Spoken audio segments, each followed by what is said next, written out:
আকৌ এবাৰ স্বাগতম জনাইছোঁ এইটো ইউটিউব চেনেলত। আজিৰ ভিডিঅ'ত আলোচনা কৰিম NCERT মেথমেটিক্স ক্লাছ 10ৰ এক্সাৰচাইজ নাম্বাৰ 8.3 কুৱেশ্যন নাম্বাৰ 3ৰ পৰা। তো চোৱা কুৱেশ্যন নাম্বাৰ 3ত কি কৈছে যে 10 টুৱাইটছ ইজ ইকুৱেলছ টু কট a মাইনাছ 18 ডিগ্ৰী হ'লে য'ত টুৱাইটছ এইটো এটা সূক্ষ্ম কোণ তেন্তে এৰ মানটো উলিয়াব লাগে। ঠিক আছে, তো আমি এৰ মানটো উলিয়াব লাগিব। তো একেবাৰে ইজি হয়, কোনো সমস্যা নাই। পোনপ্ৰথমে চোৱা ইয়াতে দেখিম আমি গিভেন আমাক কি দি আছিল যে 10 টুৱাইটছ ইজ ইকুৱেলছ টু কট a মাইনাছ 18। এতিয়া এটা কাম কৰা, এতিয়া এই 10ক এটা বস্তু আমি গম পাওঁ যে যদি এনেকৈ লিখা হয়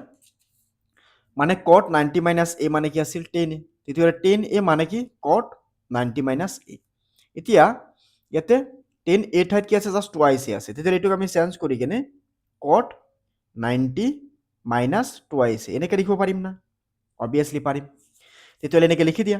নেক্সট ৰাইট ছাইডত কি আছে কট এ মাইনাছ 18। তো দুয়োটা ছাইডৰ পৰা যদি আমি কট কট কেঞ্চেল কৰি দিওঁ তেতিয়াহ'লে ইয়াতে তুমি কি পাবা 90 minus twice A is equals two A minus 18। তো তেতিয়াহ'লে এই 90টোক এইফালে ৰাখি দিয়া আৰু এই 18টো যদি লেফ্টত আহে কি হ'ব প্লাছ 18 আৰু ইয়াতে এ থাকিল, এইটো নাম্বাৰ যদি সৌফালে যায় মাইনাছ টুৱাইচ সৌফালে গ'লে কি হ'ব প্লাছ টুৱাইচ এ। এতিয়া এই 18ৰ লগত তুমি এটা কাম কৰা, এই 90ক প্লাছ কৰি দিয়া। তো 8 আৰু 0 যোগ কৰিলে কি আহিব 8, 1 আৰু 9 কিমান আহিব 10। তেতিয়াহ'লে এই দুটা ক্লাছ কৰিলে কিমান পাবা থ্ৰাইচ এ। এতিয়া 3টো পূৰণ আছে, লেফ্টত আহিলে কি হ'ব 108ৰ লগত হৰণ হৈ যাব। তো তুমি যদি 3ৰে 108ক হৰণ কৰা, প্ৰথমে 3 বাৰ যাব, 3 বাৰ গ'লে 9, বাকী থাকিলে 18ৰ মাজত কিবাৰ যাব 6 বাৰ। তেতিয়াহ'লে ইয়াতে তুমি এৰ ভেলুটো কিমান পাবা 36 ডিগ্ৰী। তাৰমানে এৰ ভেলুটো হৈছে 36 ডিগ্ৰী। তো ইয়াৰ পৰা তুমি ক'ব পাৰা therefore angle A is equals to 36 degree. তো হৈ গ'ল সমাধান। এতিয়া নেক্সট আমি চাব পাৰিম question number 4। Question number 4। Number 4ত কি দি আছে? নাম্বাৰ 4ত একেবাৰে ইজি হয়, ইয়াতেও দিয়া আছে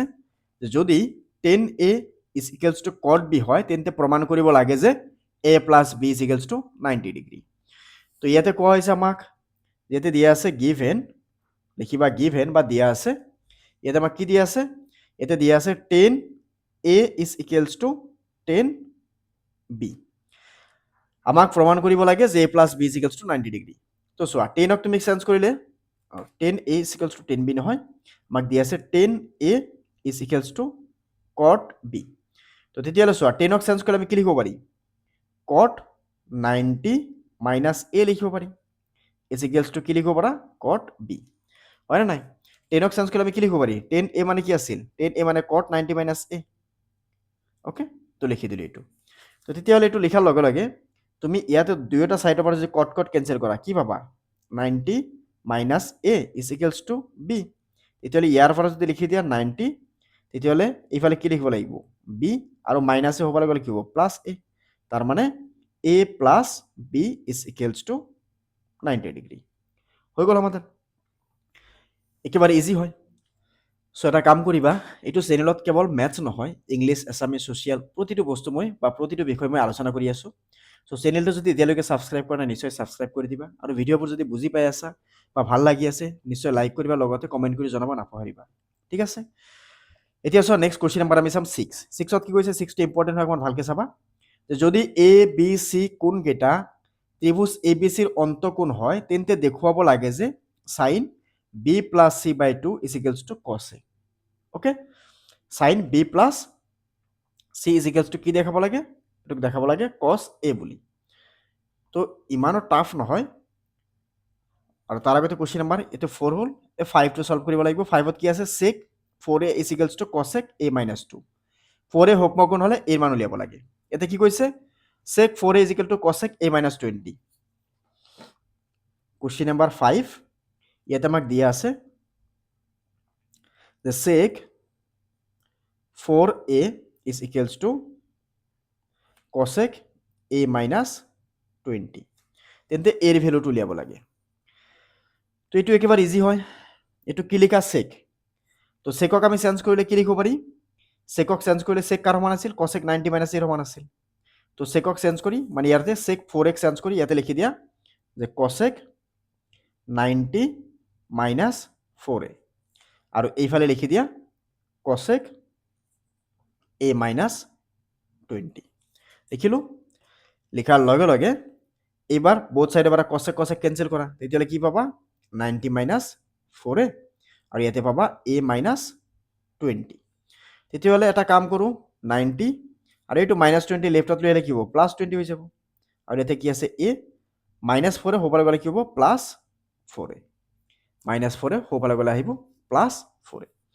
তো আহিল plus 4a তেতিয়ালে এইবাৰ ইয়াতে দুটা প্লাস কৰিলে কিমান আহিব 110 আৰু 4a plus a তাৰ মানে 5a তেতিয়ালে এই 5 টো লেফটত লৈ আহিলে কি হ'ব 110 divided by 5 হৈ যাব তেতিয়ালে ইয়াতে কিমান আহিব a তো আহিল তেতিয়ালে এইখিনি পৰা এইবাৰ তুমি ডিভাইড কৰি দিয়া 5 ক যদি তুমি 110 ত ডিভাইড কৰা কিমান পাবা 5 ক 110 ত ডিভাইড কৰিলে চোৱাচোন প্ৰথমে ইয়াতে লিখি লোৱা 110 ইয়াতে ডিভাইড কৰা 5 এৰে দুইবাৰ যাব দুইবাৰ কৰিলে কিমান 10 বাকি থাকিব 1 শূন্য আকৌ দুইবাৰ যাব তাৰ মানে 22 degree is equals to a therefore angle a is equals to 22 degree হৈ গল সমাধান এটা নেক্সট আমি চাও কোৱেশ্চন নম্বৰ 6 5 ৰ পিছত কোৱেশ্চন নম্বৰ 6 6 ত দিয়া আছে যদি abc কোণ কেটা যে abc ত্ৰিভুজৰ অন্তঃকোণ হয় তেন্তে দেখুৱাব লাগে যে sin b plus c by 2 cos a by 2 ৰ সমান সো ইয়াতে দুটা কোৱেশ্চন আছে দুটা কোৱেশ্চনে সলভ কৰিম সো নিশ্চয় ভিডিওটো চাই থাকিবা তো কোৱেশ্চন নম্বৰ 6 আমাক কি দি আছে given a, b, c ত্ৰিভুজৰ অন্তঃকোণ অন্তঃকোণ এতিয়া ত্ৰিভুজৰ অন্তঃকোণৰ সমষ্টি কিমান আছিল ত্ৰিভুজ এটাৰ তিনিটা কোণৰ যোগফল কিমান আছিল 180 ডিগ্ৰী হয় না নাই সো therefore angle a বা তুমি ক'ব পাৰা a plus b plus c is equals to কিমান 180 ডিগ্ৰী এতিয়া তুমি ইয়াৰ পৰা তোমাক উলিয়াব লাগে কি b plus c উলিয়াব লাগে চোৱা b plus c তেতিয়ালে b plus c তুমি লেফটত ৰাখি দিয়া তেতিয়ালে b plus 6 যদি তুমি লেফটত ৰাখা কি আহিব b plus c is equals to 180 minus কি হৈ যাব a হৈ যাব তো লিখি দিয়া এইখিনি এতিয়া লিখা কোৱেশ্চন নম্বৰ 1 1ত কি কৈছিল 1ৰ লেফট হ্যান্ড সাইডত কি আছিল sin ইয়াতে আছিল sin b plus c divided by 2 এইটো আছিল 1ৰ লেফটত ঠিক আছে এটা আছিল 1ৰ লেফটত তো তেতিয়া হলে ইয়াৰ পৰা লিখি দিয়া sin b plus c মানে কি পাইছো 180 minus a তো ইয়াতে লিখি দিয়া 180 minus a divided by 2 তেতিয়ালে এই 2 ক তুমি কি কৰিব লাগিব এই 180 তে বাৰ হৰণ কৰিব লাগিব এই টো হৰণ কৰিব লাগিব তাৰ মানে 180 divided by 2 minus আৰু এবাৰ লিখিব লাগিব a by 2 তো লিখি দিলা তেতিয়ালে ইয়াৰ পৰা তুমি 180 ক যদি 2 এৰে হৰণ কৰা তেতিয়ালে কিমান পাবা 90 মাইনাস কি পাবা a by 2 তেতিয়ালে 90 minus a ঠাইত ইয়াত আছে a by 2 ইয়াতে যি থাকিব তুমি হেতু লিখিব লাগিব ইয়াতে a by 2 আছে তেতিয়ালে তুমি ইয়াতে লিখিব লাগিব cos a by 2 ইয়াতে যদি b by 2 থাকে b by 2 লিখিব লাগিব ইয়াতে যদি থিটা থাকে থিটা লিখিব লাগিব ইয়াতে যদি তোমাৰ নাম থাকে হেতু তোমাৰ নাম ইয়াতে আহিব লাগিব ঠিক আছে তো এটো আছিল আমাৰ রাইট হ্যান্ড সাইড এতিয়া সো নেক্সট কোশ্চেন নাম্বার 2 ত কি কৈছে তো কোশ্চেন নাম্বার 2 ত আমাক দিয়া আছিল যে 10 b plus c divided by 2 cot a by 2 সমান বুলি দেখাব লাগে এটা লিখি দিয়া লেফট হ্যান্ড সাইড এতে দিয়া আছে আমাক 10 b plus c divided by 2 এতিয়া 10 b plus c এতিয়া ইয়াতে লিখি দিয়া 10 এতিয়া b plus c মানে কি আছিল 180 minus a ইয়াতে লিখি দিয়া 180 minus a divided by কিমান আহিব 2 এতিয়া এই 2 ৰে হৰণ কৰিলে তুমি কি পাবা তেতিয়ালে এইটো 180 2 ৰে হৰণ কৰিলে আহিব 90 আৰু এইটো 2 a ৰে হৰণ কৰিলে a by 2 তেতিয়ালে ইয়াৰ পৰা কি লিখিব পৰা যাব এইটো লিখিব পৰা যাব cot 90 minus 10 90 minus a মানে কি cot a by 2 এইটো আছিল আমাৰ ৰাইট হ্যান্ড সাইড তো হৈ গল সমাধান কোশ্চেন নাম্বাৰ 5 অৰ সৰি 6 অৰ এতিয়া নেক্সট আমি চাব পাৰি কোশ্চেন নাম্বার 7 কোশ্চেন নাম্বার 7 ত আমাক কি দিয়া আছে প্রথমে কোশ্চেন নাম্বার 7 ইয়াতে লিখি লও কোশ্চেন নাম্বার 7 7 ত দিয়া আছে যে sin 67 cos 75 হক 0 আৰু 45 ৰ মাজৰ কোণৰ ত্ৰিকোণমিতিৰ অনুপাত হিচাপে প্ৰকাশ কৰা মানে জাষ্ট আমি 0 আৰু 45ৰ ভিতৰত এই দুটাক চেঞ্জ কৰিব লাগে। তো ইয়াতে আমাক কি দিয়া আছে, গিভেন ইয়াতে আমাক দিয়া আছে যে সাইন 67 ডিগ্ৰী প্লাছ আছে কছ 75 ডিগ্ৰী। তো এইটোক এটা কাম কৰা, এইটোক লিখি দিয়া সাইন 90 মাইনাছ, তো 90 পৰা কিমান মাইনাছ কৰিলে 67 হৈ যাব, তেতিয়াহ'লে তোমাৰ এটা শ্বৰ্টকাট নিয়ম আছে যে 90 পৰা 67ক মাইনাছ কৰি দিয়া। তো 10ৰ পৰা 7 গ'লে 3, এতিয়া থাকিল 8, 8ৰ পৰা 6 গ'লে 2, তাৰ মানে ইয়াতে লিখিব লাগিব 23 ডিগ্ৰী। তো 90 পৰা 23 মাইনাছ কৰিলে কিমান পাবা 67, আৰু ইয়াতে লিখি দিয়া প্লাছ, ইয়াতে কছ, ইয়াতে লিখি দিয়া 90 মাইনাছ কিমান আহিব 15 ডিগ্ৰী, 15 ডিগ্ৰী যদি মাইনাছ কৰি দিয়া তুমি তেতিয়াহ'লে 75 পাই যাবা। দুটাক প্লাছ কৰিলে চোৱা, 7 আৰু 5 আৰু 5 প্লাছ কৰিলে 10ৰ 0 হাতত থাকিল 1, 7 আৰু 1ত 8 আৰু 7 1ত 9, তেতিয়াহ'লে এইটোক চেঞ্জ হৈ কিনে কি হৈ যাব, এইটো চেঞ্জ হৈ কিনে cos 23 লিখিব লাগিব, প্লাছ এইটোক চেঞ্জ কৰি কিনে সাইন কিমান 15 ডিগ্ৰী লিখিব লাগিব, তেতিয়াহ'লে আমাৰ এনচাৰ হৈ গ'ল cos 23 sin 45 sin 15। আমাক কি কৈছিল 0 আৰু 45ৰ মাজত ৰাখিব লাগে, এতিয়া হৈ গ'ল 0 আৰু 45ৰ মাজত, তো হৈ গ'ল ইয়াৰ সমাধান। এতিয়া নেক্সট আমি চাম কুৱেশ্যন নাম্বাৰ 8। 8ত টোটেল 4টা প্ৰব্লেম দি আছে। তো এটা বস্তু চাবা, কুৱেশ্যন নাম্বাৰ যিটো 8 আছে এইটো নতুন কিতাপত সন্নিৱিষ্ট কৰা হৈছে, এইটো পুৰণি কিতাপত নহয়, এইটো কেৱল নতুন কিতাপতে তুমি পাবা। এটি কৈছে sec 5 থিটা ইজ ইকুৱেলছ টু cosec থিটা মাইনাছ 36, য'ত থিটা এটা সূক্ষ্ম কোণ হ'লে থিটাৰ মান উলিয়াব লাগে। কি দি আছে এইটো লিখি লোৱা, sec 5 থিটা, ইয়াতে লিখি দিওঁ প্ৰথমে sec 5 থিটা ইজ ইকুৱেলছ টু কৈছে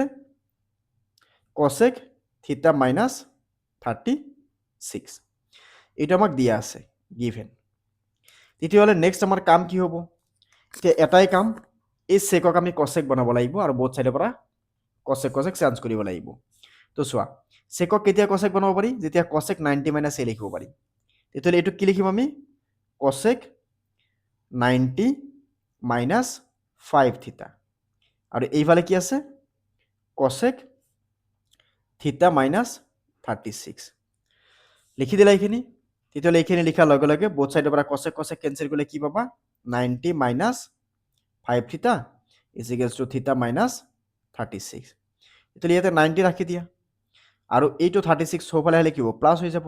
বাওঁফালে আহিলে প্লাছ হৈ যাব, আৰু এইটো সোঁফালে গ'লে প্লাছ হৈ যাব, মানে 5 থিটা হৈ যাব। তেতিয়াহ'লে 36 আৰু তুমি যদি 90ক প্লাছ কৰা কিমান আহিব, 6 আৰু 0 0 6, 3 আৰু 9 প্লাছ কৰিলে কিমান আহিব 12, আৰু ইয়াতে এই দুটাক যোগ কৰিলে কিমান আহিব, এই দুটাক যোগ কৰিলে পাই যাবা তুমি কিমান 6 থিটা।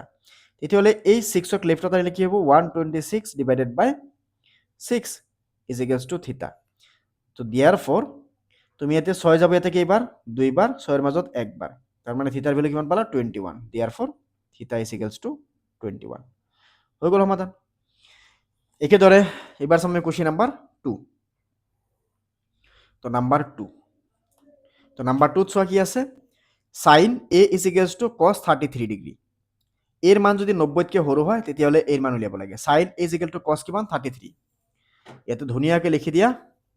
ইয়াতে প্ৰথমে আমি লিখি দিম sine a is equals to cos 33 degree. তো এটা কথা, এতিয়ালৈকে যদি চেনেলটো ছাবস্ক্ৰাইব কৰা নাই কাইণ্ডলি ছাবস্ক্ৰাইব কৰি দিবা, অ'কে। ইমান ধুনীয়াকৈ মই বুজাবৰ কাৰণে চেষ্টা কৰিছোঁ, যদি বুজাত অসুবিধা হয় তথাপি মই যিমানখিনি পাৰোঁ চেষ্টা কৰি আছোঁ, যদি অসুবিধা হয় নিশ্চয় কমেণ্ট কৰি জনাবা, আৰু ডিটেইলছত বা আৰু লাহে লাহে বুজোৱাৰ কাৰণে চেষ্টা কৰিম। আৰু যদি স্পীডত বুজাব লাগে সেইটো মোক জনাবা, নাইবা স্পীডত বুজাব গ'লে তুমি এটা কাম কৰিব পাৰা, স্পীডটো বঢ়াই দিব পাৰা, 1.25 বা 1.5 স্পীডত চাব পাৰা ভিডিঅ'কেইটা, তেতিয়া অকণমান টাইম কম লাগিব। এতিয়া চোৱা, চাইনক চেঞ্জ কৰি আমি কি লিখিব পাৰিম, cos 90 মাইনাছ এ, আৰু এইটোত লিখি দিয়া cos 33 ডিগ্ৰী। এতিয়া এইটো কসকো চেঞ্জ কৰিব পাৰা ইচ্ছা কৰিলে, তুমি এইটোক লিখিব পাৰা যে cos, এইটো কিমান লিখিব পৰা যাব, cos 90 পৰা কিমান মাইনাছ কৰিলে 33 হৈ যাব, সেইটো লিখিব পাৰা ইচ্ছা কৰিলে, অ'কে। তেতিয়াহ'লে বহুত চাইডৰ পৰা cos কেঞ্চেল কৰি দিয়া, তেতিয়াহ'লে ইয়াতে কি পাবা 90 minus a is equals two 33 degree, তেতিয়াহ'লে এই 90 ৰাখি দিয়া, আৰু এইটো এইফালে লিখিব নেগেটিভ হৈ যাব 33 ডিগ্ৰী, আৰু এইফালে এই গুচি গ'লে প্লাছ হৈ যাব। তেতিয়াহ'লে 90 পৰা 33 মাইনাছ কৰি দিয়া, 0 পৰা 3 মাইনাছ কৰিব নোৱাৰি, কিন্তু 10 যদি এক ধাৰ কৰোঁ 10, 10ৰ পৰা 3 গ'লে 7, ইয়াত থাকিল 8, 8ৰ পৰা 3 গুচি গ'লে কিমান আহিব 5, তাৰ মানে এ ইজ ইকুৱেলছ টু কিমান 57 ডিগ্ৰী অ'কে 57 ডিগ্ৰী আমি পাই গ'লোঁ এতিয়া নাম্বাৰ 3ত চাম নাম্বাৰ 3ত কি দিয়া আছে sin twice is equals to cos a plus 15 sin twice ইয়াতে লিখি দিয়া sin twice is equals to cos a plus 15 degree তেতিয়াহ'লে ইয়াৰ পৰা তুমি সাইনক চেঞ্জ কৰি লিখিব পাৰা cos তেতিয়াহ'লে লিখিব লাগিব 90 মাইনাছ twice ইয়াতে লিখি দিব পাৰা cos a plus 15 তেতিয়াহ'লে both সাইডৰ পৰা cos যদি আমি কেনসেল কৰি দিওঁ তেতিয়াহ'লে ইয়াতে পাই আছো আমি 90 মাইনাছ twice আৰু ইয়াৰ পৰা পাই আছো a plus 15 তেতিয়াহ'লে ইয়াৰ পৰা তুমি 90 মাইনাছ 15 প্লাছ 15 বাও হ'লে কি হ'ব মাইনাছ 15 আৰু এইফালে a এটো হ'বলৈ গ'লে কি হ'ব প্লাছ twice হৈ যাব লিখি দিলা এইবাৰ চোৱা 90 পৰা 15 ক মাইনাছ কৰা তেতিয়াহ'লে কিমান আহিব 75 হৈ যাব 0 পৰা 5 তাৰ মানে 10 পৰা 5 গ'লে 5 ইয়াত থাকিল 8 8 পৰা 1 গ'লে 7 আৰু এই দুটাক প্লাছ কৰিলে কিমান আহিব thrice তেতিয়াহ'লে এই 3 ক যদি লেফটত লৈ আহা 75 divided by 3 is equals to a তাৰ মানে এই মানে কিমান হ'ব 75 ত 3 যায় 25 বাৰ তাৰ মানে 25 ডিগ্ৰী হৈ গ'ল এতিয়া লাষ্ট এইটো এক্সাৰসাইজৰ সো এইখিনিলৈকে ভিডিঅ' চোৱাৰ বাবে মই বহুত বহুত ধন্যবাদ জনাইছোঁ এতিয়া চোৱা ইয়াতে x ৰ ভ্যালু উলিয়াব লাগে যদি sin thrice x plus 10 cos x plus 24 ৰ সমান হয় ইয়াতে প্ৰথমে লেখা গিভেন কি কৈছিল প্ৰশ্নটো মই ইয়াতে লিখি দিওঁ যে তুমি কিতাপ উলিয়াই কিনে চাব পাৰা বস্তুখিনি হা কিতাপ উলিয়াই কিনে তুমি বস্তুখিনি চাই থাকিবা এটা চোৱা cos x plus 24 আৰু ভিডিঅ'টো ক'ৰ পৰা চাই আছে নিশ্চয় কমেন্ট কৰি জনাবাচোন তুমি ক'ৰ পৰা ভিডিঅ'টো চাই আছা তেটো সো এটোক সাইনক চেঞ্জ কৰি আমি cos বনাব লাগিব বা cosক চেঞ্জ কৰি আমি sin বনাব লাগিব তেটোক চেঞ্জ কৰিব গ'লে অকমান লেন্থি হ'ব বস্তুটো এনেকৈ লিখিব লাগিব cos ইয়াতে প্ৰথমে লিখিবা 90 মাইনাছ এই গোটেইখিনি a বুলি ভাবি কেনে ইয়াতে লিখিব লাগিব thrice x plus 10 লিখিলা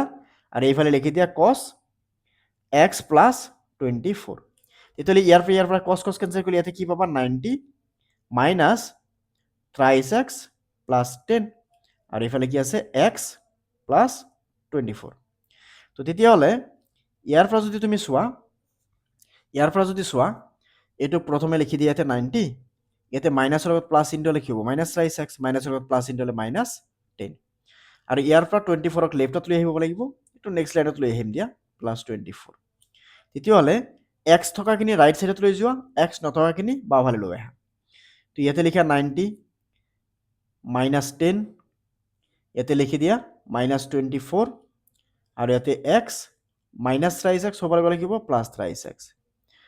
তো 90 ৰ পৰা 10 গুচি গ'লে কিমান আহিব 80 মানে 80 তেতিয়া তুমি 80 ৰ পৰা আকৌ 24 মাইনাছ কৰিব লাগে তো 24 মাইনাছ কৰিলে কিমান পাবা 10 ৰ পৰা 4 গ'লে 6 ইয়াতে 7 ৰ পৰা 2 গ'লে 5 তাৰ মানে 56 ডিগ্ৰী আৰু ইয়াতে কিমান আহিব 4x তেতিয়াহ'লে 4ক লেফটত লৈ আহা তেতিয়াহ'লে কি আহিব 56 divided by 4 is equals to x তেতিয়াহ'লে 4 যাব কিবাৰ প্ৰথমে 5ত একবাৰ বাকি থাকিব 16 ৰ মাজত 4 বাৰ তাৰ মানে x ৰ ভ্যালু কিমান পালো আমি তো therefore x is equals to 14 so হৈ গ'ল সমাধান কোশ্চেন নাম্বাৰ 8 ৰ 4 ৰ সো এটাকে গোটেইখিনি বস্তু সলভ কৰিলো ইয়াৰ পিছত আমাৰ সবতকৈ ইম্পৰ্টেন্ট চেপ্টাৰ যেটোৰ নাম ত্ৰিকোণমিতিক পৰিচয় আৰু এক্সাৰসাইজ নাম্বাৰ 8.4 ৰ এই গোটেইখিনি বস্তু আমি সলভ কৰিব লাগিব ইয়াতে ইমান কোশ্চেন দিছে আগতে ইমান কোশ্চেন নাছিল তো এটাকে আমি গোটেইখিনি বস্তু সলভ কৰিম